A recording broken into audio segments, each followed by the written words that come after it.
ધોરણ 11ની અંદર chapter number 7માં આપણે છેલ્લે દ્રઢ પદાર્થનું યાંત્રિક સંતુલન બરાબર એવું ભણ્યા હતા.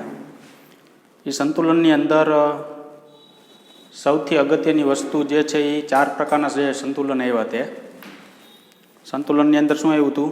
સૌ પ્રથમ તો કે યાંત્રિક સંતુલન, બીજું એવું હતું સ્થાનાંતરીય સંતુલન, ત્રીજું એવું હતું ચાકગતીય સંતુલન, ચોથું આંશિક સંતુલન. બરાબર. યાંત્રિક સંતુલનની અંદર બે 0 હોય, ટોર્ક ને બળ બે 0 હોય. ચાકગતીય સંતુલનની અંદર ટોર્ક 0 હોય, સ્થાનાંતરીય સંતુલનની અંદર બળ 0 હોય અને આંશિક સંતુલનમાં બેમાંથી કોઈ એક વસ્તુ હાજર હોય. એક 0 હોય તો એક 0 ન હોય, અથવા બીજું 0 હોય તો પાછું 0 ન હોય. ટોર્ક 0 હોય તો બળ 0 ન હોય, બળ 0 હોય તો ટોર્ક 0 ન હોય. ઉદાહરણ સાથે આપણે સમજાયું. હવે એનો ઉપયોગ જે છે એ કરવા માટે આપણે પ્રશ્ન એક છે,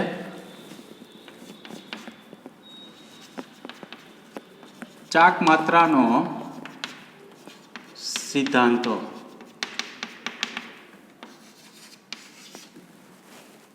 પ્રશ્નની અંદર છે ચાક માત્રાનો સિદ્ધાંત. ચાક માત્રાના સિદ્ધાંતની અંદર એક ઉચ્ચાલનનું ઉદાહરણ લેવામાં આવે છે. ઉચ્ચાલન તરીકે કોણ છે અહીંયા? ચીચવો. ઉચ્ચાલન એનું ઉદાહરણ લેવામાં આવે છે. એની જગ્યાએ ઉદાહરણ કોણ છે? ચીચવો. ચીચવો એટલે શું? રમતગમતના મેદાનમાં તમે જતા હોય ત્યારે બે સાઈડ અહીંયા આમ ટેકો ભરાવેલો હોય, બે સાઈડ ખુરશી હોય. બરાબર. બાળકો આમ રમતા હોય, ઉપર નીચે થતા હોય. બરાબર. એ એક ચીચવો જે છે, એ નામ ચીચવો છે, એ એક ઉચ્ચાલનનું ઉદાહરણ છે. બરાબર. એ ઉચ્ચાલનનું શું દર્શાવે છે? એક ઉદાહરણ દર્શાવે છે. અહીંયા આપણે એક સળિયો આપેલો છે. સળિયો જે છે એની બે બાજુ બળ લગાડે. બળ શું કામે? કારણ કે તમે જુઓ, આ ચીચવો છે, ધારો કે અહીંયા બે બાજુ ખુરશી હોય. અહીં તમે બેસો એટલે તમારું બળ કઈ બાજુ લાગ્યું? નીચે તરફ. અહીંયા કોઈ વ્યક્તિ બેસે તો એનું બળ કેવું લાગે? નીચે તરફ. પરંતુ અહીંયા છે ને એક આધાર હોય છે. અહીંયા જે આધાર જે છે ને એ પ્રતિક્રિયા બળ લગાડે. પ્રતિક્રિયા બળ એટલે કેવું? ઉપર તરફ. ધારો કે સિમ્પલ ભાષામાં આ એક ટેકો છે, એના ઉપર આમ રાખી દીધું. બરાબર. અહીંયા બાળકો બેઠા હોય એટલે ઉપર નીચે આમ થતા હોય. ધારો કે ઉપર નીચે થતા હોય તો અત્યારે બે દળ સમાન હોય ને તો એક્ઝેક્ટ આમ વચ્ચે ઊભું રહી જાય. પણ બે જગ્યાએ જો દળ અસમાન હોય ને વ્યક્તિ બેસે ખૂણે, ત્યારે શું થાય? તો કે આ બે વ્યક્તિના બળ જે છે ને એ તો નીચે તરફ લાગતા હોય. પછી આ જે આધાર છે ને એ પ્રતિક્રિયા બળ લગાડે ઉપર તરફ. શું કામે? તો કે તમને ખ્યાલ હોય તો લાકડી રાખો તમે, તો લાકડી તમને છે ને આવી જોવા મળે. જુઓ તો આ બિંદુ પાસે બળ જે લાગ્યું કેવું લાગ્યું? ઉપર તરફ લાગ્યું. બરાબર. એ ઉપર તરફ લાગતું બળ જે છે એને શું કહેવામાં આવે છે? પ્રતિક્રિયા બળ કહેવામાં આવે છે. તો આ એક સળિયા માટે ઉદાહરણ આપણે આપેલું છે, પૂરું પાડેલું છે. ઉદાહરણ ઉપરથી આપણે આગળ વધીશું. બરાબર. જોઈએ શું ઉદાહરણ છે. એક આદર્શ ઉચ્ચાલન મૂળભૂત રીતે એક હલકો એટલે કે અવગણીય દ્રવ્યમાનનો સળિયો છે કે તેની લંબાઈ પર કોઈ પણ એક બિંદુ પર કિલકિત કરેલ છે. કિલકિત એવો શબ્દ વાપરેલો છે. કિલકિત કોને કહેવાય? તો કે કિલકિત એને કહેવામાં આવે છે કે જે બિંદુ પાસે તે ફરી શકે તેને કિલકિત કહેવાય. ધારો કે આ ટેબલ ફેન છે, ન્યાય શબ્દ એવો તો એક ધરી આમ છે, આમ ફરે છે, આમ ટેબલ ફેન. તો જો આમ ફરતો હોય તો અહીંયા શું કરેલું છે એવું કહી શકાય? કિલકિત કરેલું છે એવું કહી શકાય. બરાબર. આ બિંદુને આધાર બિંદુ કહેવામાં આવે છે, કે આધાર જે રાખેલો હોય તે.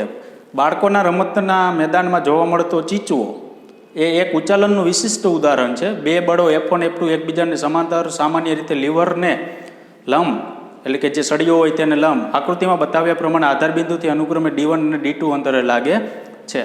તો આપણે એ દોરીએ.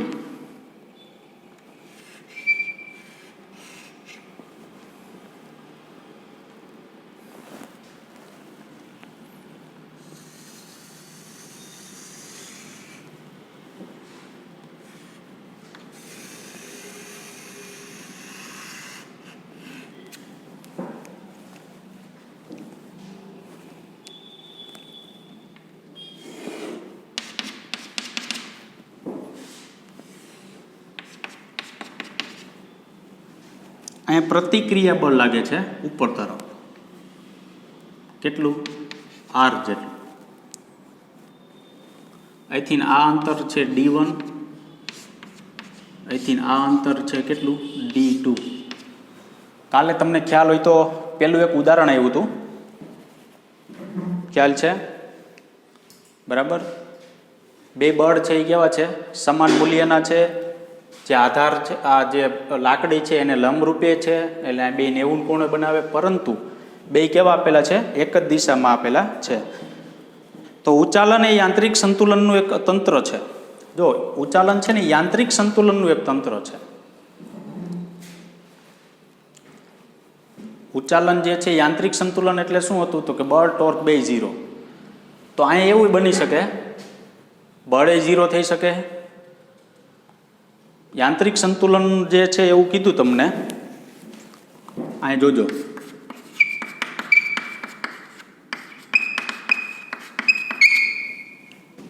યાંત્રિક સંતુલનની શરત શું?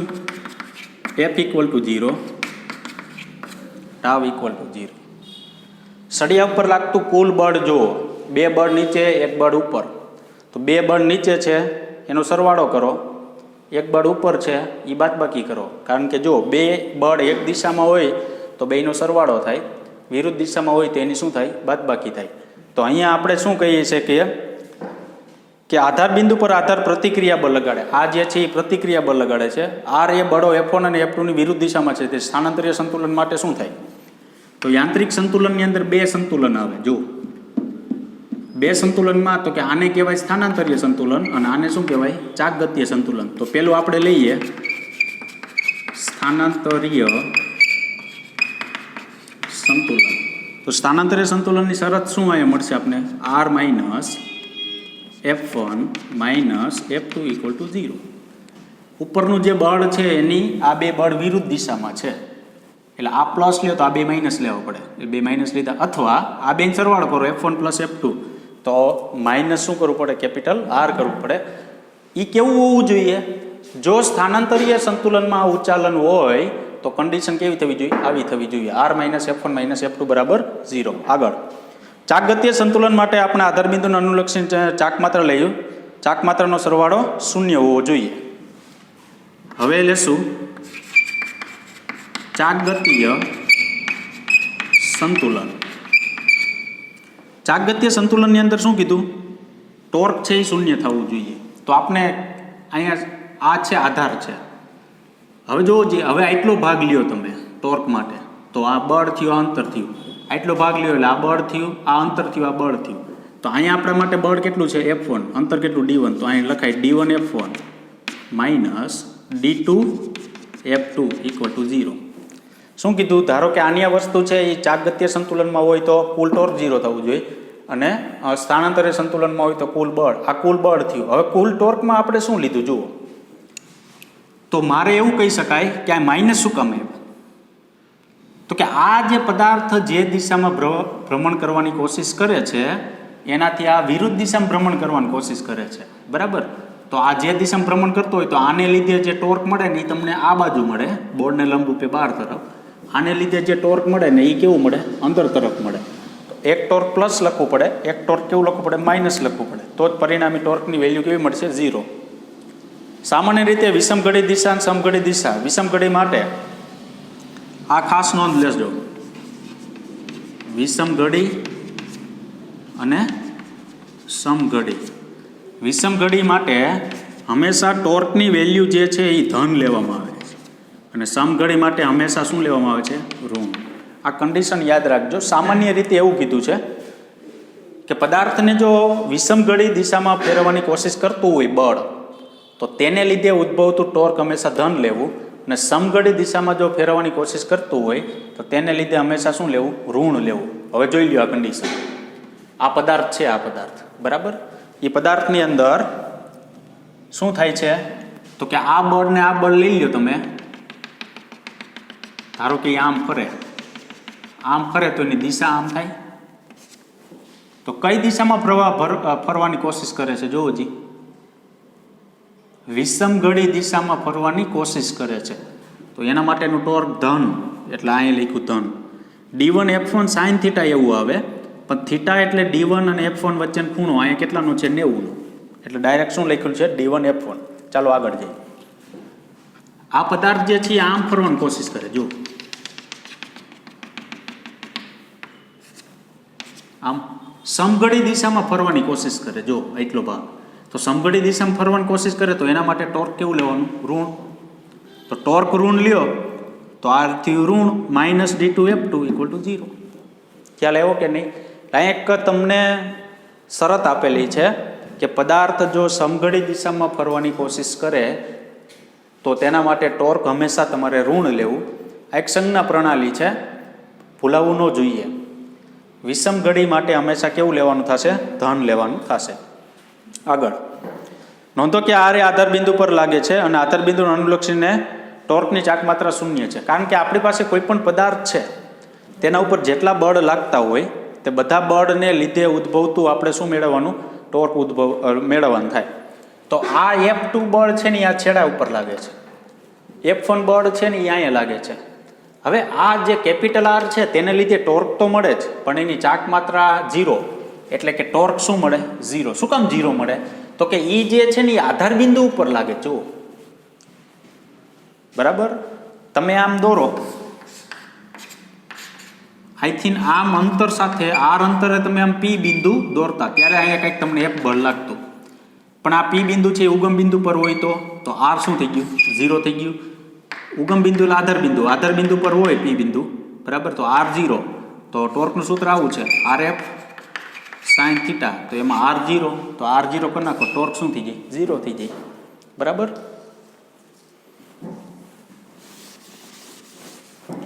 આગળ શું આપેલું છે? જો લીવર એટલે ઉચ્ચાલનના કિસ્સામાં F1 એ સામાન્યતઃ થોડુંક વજન હોય, તો જેને ઉચકવવું હોય તો તેને ભાર કહેવામાં આવે છે, અને આધાર બિંદુથી તેના અંતરને ભાર ભુજા કહેવાય છે. ધારો કે આપણે શું કરવું છે, આખી એક કન્ડિશન વિચારીએ. F2 બળ વડે F1 ને ઉચકાવવું છે. કારણ કે તમે જો અહીંયા વ્યક્તિ કોઈ બેઠી હોય તો એના બળ વડે સામેના વ્યક્તિને ઉચકાવે. ખ્યાલ આવ્યો કે નહીં? જે ઉચકાવે ને તેણે પ્રયત્ન કર્યો હોય, સામેવાળા વ્યક્તિને આમ ઉચકાવવા માટેનો શું કર્યો હોય? પ્રયત્ન કર્યો હોય. બરાબર, એટલે આને કહેવાય પ્રયાસ ભુજા, પ્રયાસ બળ કહેવાય, અને આને કહેવાય ભાર કહેવાય. ભાર એટલે તમે એમ કહો મારા ઉપર કંઈક ભાર ઉચકો છે, તો જેને તમે ઉચકતા હોય ને એ તમારા માટેનું શું થયું? ભાર થયું. બરાબર, અને ઓલું શું થયું? ભાર ભુજા. તો આ જે બળ છે ને એને કહેવાય ભાર, અને આ જે અંતર છે ને એને કહેવાનું ભાર ભુજા. જેના વડે ઉપાડો છો તમે, બરાબર, તેને કહેવામાં આવે છે પ્રયાસ. આને કહેવાય પ્રયાસ, અને આ જે અંતર છે ને એને કહેવાય પ્રયાસ ભુજા.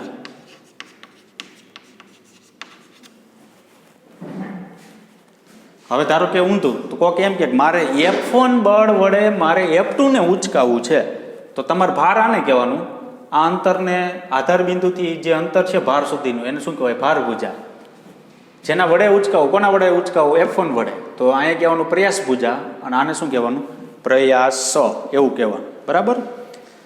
તો આગળ શું થશે જુઓ, અહીં આપણી પાસે આ જે સમીકરણ છે એના ઉપરથી D1 F1 બરાબર D2 શું થયું? F2.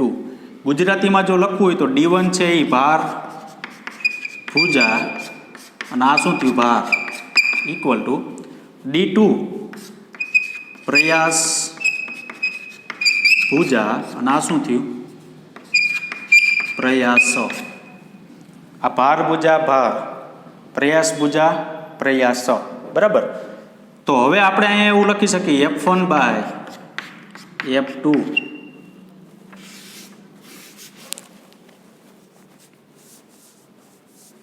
જો શું કીધું છે? યાંત્રિક સિદ્ધાંતને વ્યક્ત કરે છે આ સમીકરણ, પરંતુ આગળ એવું કીધું છે કે આ ગુણોત્તર F1 બાય F2 ને યાંત્રિક લાભ કહેવામાં આવે છે. યાંત્રિક લાભ F1 બાય F2 બરાબર d2/d1, F1/F2 d2/d1. આને શું કહેવામાં આવે? યાંત્રિક લાભ. Mechanical advance stages, MA. Mechanical શું કહેવામાં આવે છે? Advance stages. એટલે શું કહેવામાં આવે છે એને? MA એવું કહેવામાં આવે છે. બરાબર. તો યાંત્રિક લાભ, મિકેનિકલ એડવાન્સ સ્ટેજીસ, આ શું દર્શાવે છે? તો તમને એમ થાય કે આ યાંત્રિક જે છે લાભ, એનો ઉપયોગ શું? તો એ ઉપયોગમાં તો તમને એક ઉચાલનનું ઉદાહરણ જુઓ. ધારો કે એક અહીંયા આપણી પાસે પથ્થર પીડ્યો છે. આ પથ્થર બહુ મોટો છે, એને આપણે પાઇપ વડે ઉચકાવવો છે. તો પાઇપ તમારે અહીં નીચે જવા દેવી પડે પથ્થરની. બરાબર. હવે તમે શું કરો? એને ઉચકાવવા માટે અહીંયા કંઈક આધાર મૂકશો. જુઓ, શું મૂકશો? આધાર મૂકશો. બરાબર. હવે જોજો, યાંત્રિક લાભ વધુ ને ઓછો ક્યારે? યાંત્રિક લાભ વધુ અને ઓછો ક્યારે? તો કે અહીંથી આ અંતર આપણા માટે શું થયું? d1 થયું. અહીંથી આ અંતર આપણા માટે શું થયું? d2. આ જ વસ્તુ થઈ. આ પહેલો ભાગ d1 ને આ બીજો ભાગ શું કર્યો? d2. મેં શું કર્યું? તો કે અત્યારે જે આધાર છે ને, એ જે પદાર્થ ઉચકાવો છે ને એને નજીક રાખ્યો. જો નજીક તમે રાખો ને તો અહીંયા તમારે બળ છે ને એ ઓછું લગાડવું પડે. બળ કેવું લગાડવું પડે? ઓછું. ઓછા બળે વધુ દળ ધરાવતો પદાર્થ ઉચકી શકે. ઓછા બળે વધુ દળ ધરાવતો પદાર્થ છે એમાંથી શું થઈ શકે? ઉચકી શકે. યાદ રાખજો. તો અહીંયા d1 છે, અહીંયા d2 છે. તો આપને ખબર છે, જુઓ, એ ખબર કેમ પડે કે અહીંયા તમે નજીક રાખો ત્યારે તમે ઓછા બળેથી ઉચકાવી શકો? તો કે આનો યાંત્રિક લાભ કેવો મળે? મોટો મળે. ત્યારે ક્યારે મોટો મળે? તો કે જુઓ તો ક્યારે મોટો મળશે? d2 મોટું હોય, d1 નાનું હોય. F1/F2 એટલે કે યાંત્રિક લાભની વેલ્યુ કેવી મળે? મોટી મળે. d1 મોટું એટલે કે અંશ જે છે એ મોટો થયો, છેદ નાનો થયો, તો કરતા હંમેશા કેવો મળે? મોટો જ મળે. બરાબર. હવે ધારો કે એની જ વસ્તુ છે, એનો જ પથ્થર છે, એનો જ પાઇપ છે, આધાર અહીંયા રાખી. આ જે છે આપણા માટે d2, આપણા માટે શું છે? d1. જોવો છે કોણ નાનું કોણ મોટું? તો કે d1 મોટું છે ને d2 નાનું છે. તો અહીંયા છેદ મોટો કરો તમે તો ઓટોમેટિક જે કરતા છે એ કેવો થઈ જાય? નાનો થઈ જાય કે નહીં? છેદ જો અહીંયા મોટો કરવામાં આવે તો કરતા ઓટોમેટિક કેવો થઈ જાય? નાનો થઈ જાય. તો કરતા નાનો થઈ જાય તો યાંત્રિક લાભ કેવો મળે? નાનો મળે. આનો મતલબ એવો કે યાંત્રિક લાભ નાનો હોય એટલો મતલબ શું? તો કે તમારે આ પથ્થરને ઉચકાવવા માટે વધુ બળ લગાડવું પડે. જો લાભ ઓછો, ટૂંકમાં લાભ ઓછો એટલે ત્યાં બળ વધુ કરવું પડે. લાભ જે આમ મોટો, ત્યાં બળ કેવું કરવું પડે? ઓછું કરવું પડે. અહીંયા લાભ મોટો થયો તો ત્યાં બળ ઓછું, અહીં લાભ નાનો થયો તો ત્યાં બળ કેવું કરવું પડે? વધારે. તો આપને ખબર છે કે જેમ પથ્થરની નજીક તમે અહીંયા રાખતા જાઓ આધાર, એમ પથ્થર જે છે એ ઓછા બળે તમે શું કરી શકો? ઉચકી શકો. બરાબર. નહીંતર આ પથ્થરને ઉચકાવવા માટે તમે એક્ઝેક્ટ મધ્યમાં રાખો તો યાંત્રિક લાભ મોટોય ન કહેવાય, નાનોય ન કહેવાય. જો મધ્યમાં રાખો તો આ બે કેવું મળે? હરખું. તો યાંત્રિક લાભની વેલ્યુ કેટલી મળે? 1 મળે. બરાબર. તો તમારે બળ જે છે એ કોના જેટલું કરવું પડે? તો કે આનું જેટલું વજન હોય ને એટલું બળ કરવું પડે. આનું જેટલું વજન હોય એટલું તમારે અહીં શું કરવું પડે? બળ કરવું પડે. ક્યારે? તો કે આધાર બિંદુ જે છે એ એક્ઝેક્ટ ક્યાં હોય? વચ્ચે હોય ત્યારે. બરાબર. પરંતુ જો આધાર બિંદુ જે છે એ પથ્થરની નજીક હોય તો યાંત્રિક લાભ મોટો, તો મોટા લાભ માટે બળ કેવું લગાડવું પડે? ઓછું. આ એના માટેનું સૂત્ર છે. છેલ્લે શું લખેલું છે જોઈએ. જો પ્રયાસ ભુજા d2 એ ભાર ભુજા કરતાં મોટી હોય તો યાંત્રિક લાભ 1 કરતાં મોટો હોય. 1 કરતાં મોટા યાંત્રિક લાભનો અર્થ એ થાય છે કે ઓછા પ્રયાસથી વધુ ભાર ઉચકી શકાય. કીધું ને, 1ની વેલ્યુ જો મોટી મળે તો ઓછા પ્રયાસથી, આ પ્રયાસ કેવો? ઓછો, એટલે કે ઓછા બળે વધુ દળ ઉચકી શકાય. 1 કરતાં નાની મળે તો વધુ પ્રયાસે ઓછું દળ ઉચકે, એના જેવું થયું. બરાબર. બળ જે છે એ તમારે કેવું લગાડવું પડે? વધારે લગાડવું પડે. ચીચવા સિવાય પણ તમારી આસપાસ ઉચાલનના કેટલાક ઉદાહરણો મળી આવશે. તુલાનો દંડ એ એક ઉચાલન છે. આ પ્રકારનો વધુ ઉદાહરણો શોધવાનો પ્રયાસ કરો અને દરેક કિસ્સામાં ઉચાલન માટે આધારબિંદુ, પ્રયાસ અને પ્રયાસ ભુજા તથા ભાર અને ભાર ભુજા ઓળખો. તમે એ સહેલાઈથી બતાવી શકો છો કે જો સમાંતર બળો F1 અને F2 એ ઉચાલનને લંબ ન હોય, પરંતુ કોઈ પણ અન્ય કોઈ કોણે લાગુ પડે ત્યારે પણ ચાકમાત્રાનો સિદ્ધાંત લાગુ પાડી શકાય. ધારો કે આ લંબ ન હોય, બરાબર, લંબ ન હોય તો ધારો કે આમ હોય, હા, તો શું થાય? તો આની સાથે બનાવેલો ખૂણો થીટા થાય કે નહીં? તો આ થયો કોસ ઘટક, આ થયો સાઈન ઘટક, પૂરું. તો ત્યાં ઘટક કયો કામ કરતો હોય? સાઈન ઘટક, બરાબર. તો ત્યાં લખવાનું શું થાય? D1 F1 sin θ1 equal to D2 F2 sin θ2. અત્યારે સહેલું કરવા માટે આપણે એક્ઝેક્ટ કેવું લીધેલું છે? લંબ લીધેલું છે, બરાબર. લંબ લેવામાં આવે એક્ઝેક્ટ તો શું થશે? સાઈન જે છે ખૂણો કે આપણે નડશે નહીં, બરાબર.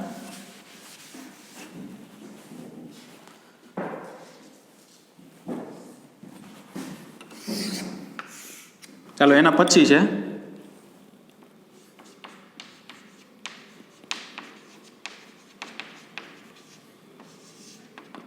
ગુરુત્વ કેન્દ્ર, ગ્રેવિટી સેન્ટર. કોને કહેવાય ગુરુત્વ કેન્દ્ર?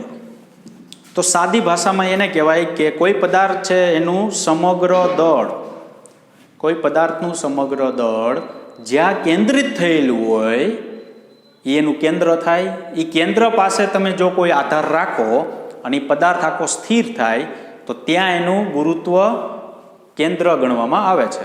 ધારો કે આ જ વસ્તુ છે લીથો. આ લીથો જે છે એને હું અહીંયા આમ રાખી દઉં, અહીંયા આ આંગળી અહીંયા આધાર રાખ્યો, બરાબર.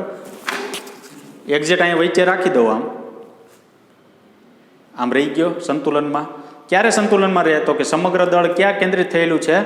એના કેન્દ્ર પાસે, બરાબર. તો જ આ સંતુલનમાં રહે. તો એનું ગુરુત્વ કેન્દ્ર ક્યાં હોય? એના કેન્દ્ર પાસે. કોઈ એમ કહે કે હું અહીંયા આંગળી રાખીને લીથાને રાખી દઉં, નો રહે. શું કામે? અનિયમિત એમાં ટોર્ક લાગવા માંડે. અહીંયા બળ નીચે તરફ લાગવા માંડે, બધી બાજુ બધા કણ બળ લગાડવા માંડે, બધા કણ બળ લગાડવા માંડે. શું થાય? અનિયમિત ટોર્કના કારણે તે પદાર્થ જે છે એ સંતુલન સ્થિતિમાં આવતો નથી અને પદાર્થ જે છે એ હલનચલન કરીને ડાયરેક્ટ એ પદાર્થ શું થઈ જાય? નીચે પડી જાય છે. ખ્યાલ આવ્યો? બરાબર. તો અહીંયા આપણે એક ઉદાહરણ આપેલું છે. ધારો કે અનિયમિત આકારનું એક પૂઠું છે અને એક પેન્સિલની અણી લેવામાં આવે. જે બળ લાગશે નીચે તરફ સમગ્ર આખા પૂઠાનું એ mg તરફ, ઉપર તરફ જે લાગશે એ પ્રતિક્રિયા બળ લાગશે, કેપિટલ શું લાગશે? R. અહીંયા બે કણ ધારેલા છે. ધારો કે એક કણ છે m1g જેટલું બળ લગાડે, આ બાજુનું એક કણ છે m2g જેટલું. જે કેન્દ્રથી ધારો કે આપણે એવું કહેવાય કે R1 અંતરે છે, આ કેન્દ્રથી કેટલું છે? ધારો કે R2 અંતરે. જો આની અણી છે એ આ સાઈડ અહીંયા લઈ આવવામાં આવે તો શું થાય? અનિયમિત ટોર્કના કારણે, અનિયમિત ટોર્ક એટલે આ અણીને અહીં લઈ આવે ને એટલે અહીંયા નીચે તરફ બળ લાગવા માંડે. અહીંયા વધુ બળ થઈ જાય, અહીંયા ઓછું બળ થઈ જાય. અનિયમિત ટોર્કના કારણે એ પદાર્થ શું થઈ જાય? પડી જાય. તો ખરેખર એનું ગુરુત્વ કેન્દ્ર ક્યાં આવશે? એક્ઝેક્ટ મધ્ય બિંદુ ઉપર આવશે. ગુરુત્વ કેન્દ્ર CG એ પદાર્થનું એવું બિંદુ છે કે જે પદાર્થનું સમગ્ર વજન લાગે છે અને પદાર્થ પર કુલ ગુરુત્વાકર્ષણ ટોર્ક શૂન્ય હોય છે. જો અત્યારે હાલની પરિસ્થિતિની અંદર કુલ ટોર્ક કેવું હોય છે? શૂન્ય હોય છે. એ ફરતું નથી, ટૂંકમાં ફરતું નથી એટલે એ સ્થાનાંતરીય સંતુલનમાં છે, બરાબર. અનિયમિત આકારના પૂઠાનું ગુરુત્વ કેન્દ્ર નક્કી કરવા પેન્સિલ જેવી પાતળી અણીની વસ્તુ લો. કેટલાક પ્રયત્નો દ્વારા કાર્ડબોર્ડ પર એક બિંદુ કેપિટલ G એવું મળે કે જ્યાં પેન્સિલની અણી પર સંતુલિત થઈ જાય. તો આકૃતિમાં પેન્સિલની અણી પર કાર્ડબોર્ડનું સંતુલન દર્શાવેલ છે. આ સંતુલન બિંદુ એ કાર્ડબોર્ડનું ગુરુત્વ કેન્દ્ર છે, બરાબર. આ ગુરુત્વ કેન્દ્ર આપણે જે વાત કરી એ પ્રમાણે પેન્સિલની અણી ઉધ્વ દિશામાં ઉપર તરફ કાર્ડબોર્ડના વજન mg ને અનુરૂપ પ્રતિક્રિયા બળ કેપિટલ R આપે છે. કાર્ડબોર્ડનો સ્થાનાંતરીય સંતુલનમાં છે, R બરાબર mg. અત્યારે સ્થાનાંતરીય સંતુલનમાં છે, R બરાબર mg અથવા R માઇનસ mg, ટોટલ બળ 0. એના ઉપરથી તમે આમ લખી શકો. આ કેવું સંતુલન થયું? સ્થાનાંતરીય સંતુલન થયું. કાર્ડબોર્ડ ચાકગતીય સંતુલનમાં પણ છે. જો તેમ ના હોય તો અસંતુલિત ટોર્કના કારણે એક તરફ નમી પડી જાય અને બોર્ડની વ્યક્તિગત કણો લાગતા બળ m1 m2g વગેરે કાર્ડબોર્ડ પર ટોર્ક લાગે છે અને ગુરુત્વાકર્ષણ ટોર્ક જે છે એ કેવું થઈ જાય છે? શૂન્ય હોવું જોઈએ. એટલે ટોટલ ટોર્ક છેલ્લે તમને શું આપી દીધું? ટાઉ વેક્ટર G = 0 આમ થઈ જવું જોઈએ. કુલ ટોર્ક સિગ્મા ને એવું બધું આપેલું છે, બરાબર. હું કંઈ લખતો નથી કારણ કે આપણે ટોર્ક માટેનું સૂત્ર લખી નાખ્યા કે કુલ ટોર્ક લેવું હોય તો સિગ્મા આઈ બરાબર 1 થી ક્યાં સુધી, એન સુધી, આરઆઈ વેક્ટર ક્રોસ અહીંયા શું લખશું, એફ વેક્ટર આવે પણ એમઆઈ જી આ વેક્ટર લખી શકાય, બરાબર. આ ટોર્ક જે છે ટોટલ કેવું થઈ જવું જોઈએ, શૂન્ય થઈ જવું જોઈએ, બરાબર. પછી ગુરુત્વ કેન્દ્ર પાસે, ગુરુત્વ કેન્દ્ર જે તેના ઉપર sigma MI RI equal to 0, કારણ કે ત્યાં અંતર જ શું હોય છે, 0 હોય છે, બરાબર. એટલે એના માટે શૂન્ય સદિશ પ્રાપ્ત થાય. પછી જુઓ જી એક ટોર્ક લખેલું છે ટાઉ1 વેક્ટર બરાબર R2 vector cross MI g vector, એની જગ્યાએ 1 1 બધે કરી નાખવાનું, tau one vector equal to R1 vector cross M1 g vector, આ લખવાનું છે. અથવા તમે એવું કરી નાખો ટાઉ આઈ વેક્ટર બરાબર RI cross MI g vector, એટલે શું છે આપણને કન્ફ્યુઝ ન થાય. નહીંતર શું થાય, એમાં 2 લખેલું, ટાઉ1 લખેલું છે ને R2 લખેલું છે, બરાબર. એટલે એમાં આપણે કન્ફ્યુઝન થાય, તો એમાં કન્ફ્યુઝન થવું જોઈએ નહીં, બરાબર. સિમ્પલ પ્રશ્ન છે, કાંઈ છે નહીં એમાં. આ શરત જ્યારે પદાર્થનું દ્રવ્યમાન કેન્દ્ર ઉગમ બિંદુ પર હોય ત્યારે આપણે R1 એ જી સંદર્ભમાં લીધેલ છે. ધ્યાન રાખો કે તેનું પદાર્થનું ગુરુત્વ કેન્દ્ર દ્રવ્યમાન કેન્દ્ર પર સંપાત થાય છે. પદાર્થ નાનો છે કે જેથી પદાર્થનું એક બિંદુ બીજા બિંદુ પર જી બદલાતો નથી, તે સાચું છે. પણ વિસ્તૃત હોય તો પદાર્થ એ ભાગથી બીજા ભાગ પર જી બદલાતો હોય તો દ્રવ્યમાન કેન્દ્ર અને ગુરુત્વ કેન્દ્રો સંપાત થતા નથી. જો તમે આવડો એવો પદાર્થ લ્યો તો અહીં જીની વેલ્યુ શું થાય, બહુ નાની થાય. તો જી છે ને નાના પદાર્થ માટે કેવું કીધું, અચળ. નાના પદાર્થ માટે જી અચળ, જી અચળ આખા પદાર્થ માટે હોય ને ત્યારે જીની વેલ્યુ એટલે કે ગુરુત્વ કેન્દ્રની ગુરુત્વ કેન્દ્ર જે છે ને એ ક્યાં તમને જોવા મળશે, તો કે પદાર્થના દ્રવ્યમાન કેન્દ્ર પર જોવા મળશે. શું કીધું મેં તમને, કોઈ નાનો પદાર્થ હોય એ નાના પદાર્થનું જ્યાં દ્રવ્યમાન કેન્દ્ર હોય ત્યાં જ એનું ગુરુત્વ કેન્દ્ર જોવા મળે. ખ્યાલ આવ્યો? શું કામે, તો કે નાના પદાર્થના દરેક બિંદુએ તમને જીની વેલ્યુ કેવી જોવા મળશે, અચળ જોવા મળશે, એટલા માટે. બીજી વસ્તુ, ધારો કે વિસ્તૃત પદાર્થ છે, પૃથ્વી જેવડો પદાર્થ, તો એવું બને કે અહીંયા જી કંઈક અલગ હોય ને અહીંયા અલગ હોય, અલગ હોય એટલે માઇનોર ફેરફાર હોય. જો આવો માઇનોર ફેરફાર હોય જીની વેલ્યુ, કે કોઈ વિસ્તૃત પદાર્થ હોય તો જીની વેલ્યુ જે છે એ અલગ અલગ સ્થાને કેવી તમને મળે, અલગ અલગ જોવા મળે. તો શું થાય, તો એ પદાર્થનું એ પદાર્થનું દ્રવ્યમાન કેન્દ્ર જ્યાં છે ત્યાં તેનું ગુરુત્વ કેન્દ્ર સંપાત થશે નહીં. ટૂંકમાં જી અચળ હોય ને આખા પદાર્થ માટે, તો જ્યાં એનું દ્રવ્યમાન કેન્દ્ર હોય ને ત્યાં જ એનું શું હોય, ગુરુત્વ કેન્દ્ર હોય. જો જી આખા પદાર્થ માટે અચળ ન હોય તો તમે એવું ન કહી શકો કે એનું દ્રવ્યમાન કેન્દ્ર જ્યાં છે ને ત્યાં જ એનું ગુરુત્વ કેન્દ્ર છે, એવું તમે કહી શકો નહીં. ખ્યાલ આવ્યો કે નહીં, બરાબર. તો આ બાબત જે છે એ ખાસ ધ્યાનમાં રાખવાની છે. ઓકે. હવે કોઈ એક પૂઠું છે, પૂઠા માટે દ્રવ્યમાન કેન્દ્ર નક્કી કરવા માટેની રીત આપેલી છે તમને. શું આપેલું છે, ધારો કે એક કાર્ડબોર્ડ એ બિંદુથી લટકાવેલ છે, એમાંથી પસાર થતી ઉધો રેખા સીજીમાંથી પસાર થાય છે. આ રેખા A1 નોંધીએ. આ જ રીતે કાર્ડબોર્ડમાં બી અને સી જેવા બિંદુઓ લટકાવી શિરોબિંદુ રેખા B1 ને C1 એવું નોંધીએ, બરાબર. ધારો કે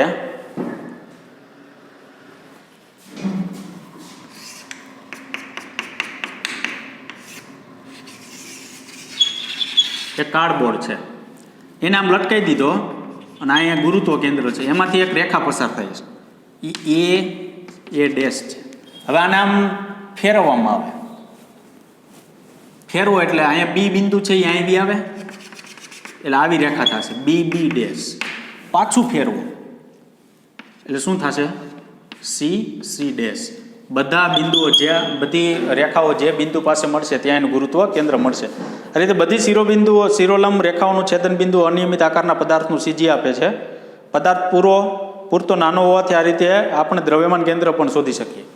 પદાર્થ જો આવો નાનો કોઈ પદાર્થ હોય તો તમે શું મેળવી શકો, દ્રવ્યમાન કેન્દ્ર પણ તમે મેળવી શકો, બરાબર. તો અહીંયા સુધી આપણે રાખીશું. આ જે થયો શું થયું, ચાક માત્રાનો સિદ્ધાંત અને ગુરુત્વ કેન્દ્ર. બહુ સિમ્પલ પ્રશ્ન છે, બરાબર યાદ રાખો, બરાબર. Thank you very much.